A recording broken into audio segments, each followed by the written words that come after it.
কেলেঙ্কারি যে দেখা যায় যদি আসামের বুকে সবচেয়ে বেশি কেলেঙ্কারি যদি মুখ্যমন্ত্রী হয়ে থাকেন যদি উনি হচ্ছেন গিয়ে হেমন্ত বিশ্ব শর্মা। প্রত্যেকটা সময় উনি সভ্যতার কথা বলেন আর বলছেন যে এমএলএদেরকে টাকা দেবো, তুমি বিজেপিতে চলে আসো। সেটা কি আমাদের সভ্যতা? সেটা কি আসামের সভ্যতা? হয়তো বা উনি আসামের সভ্যতাটা জানেন না, তার জন্য উনি কথা বলছেন।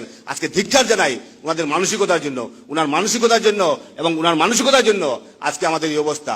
আমি আজকের দিনে একটা কথা বলতে চাই, এবং বিশেষ করে আপনারা সবাই জানেন যে বিশেষ করে হেমন্ত বাবু সবসময় ধর্মের কথা বলেন, উনি ধর্মের কথা বলেন এবং বিশেষ করে এমনভাবে বলেন যে শ্রীকৃষ্ণ ওনাকে দায়িত্ব দিয়েছেন যে ধর্ম রক্ষা করার জন্য, ধর্ম রক্ষা করার জন্য ওনাকে দায়িত্ব দিয়েছেন। ধর্ম কারো রক্ষা করতে হবে না, শ্রীকৃষ্ণ ভগবান নিজের ধর্ম নিজেই রক্ষা করবে। এখন দেখা যাচ্ছে আমাদের পাঁচগ্রাম পেপার মিল এবং আমাদের নগাঁও পেপার মিল আজকে ধ্বংস প্রায়।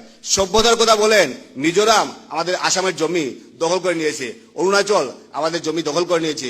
উনি সভ্যতার কথা বলেন।